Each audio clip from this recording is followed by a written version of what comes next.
વડોદરાના હરણી સંગમ 4 રસ્તા પર અજીબોગરીબ કિસ્સો પ્રકાશમાં આવ્યો છે। એક માથાભારે કે કદાચ પ્રસિદ્ધિના ભૂખ્યા યુવકે ચાલુ ટ્રાફિકમાં રસ્તાની બરોબર વચ્ચોવચ્ચ પોતાની બાઇક સ્ટેન્ડ પર ઊભી કરી દીધી હતી। બાઇક મૂક્યા બાદ યુવક જાણે કશું જ બન્યું ન હોય તેમ બિંદાસ રીતે રોડ ક્રોસ કરીને ચાલવા લાગ્યો હતો, જેના કારણે રાહદારીઓ અને વાહન ચાલકોને હાલાકી ભોગવવાનો વારો આવ્યો હતો।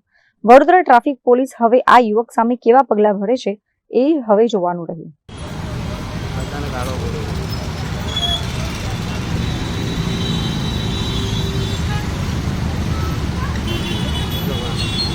चलो भी भूल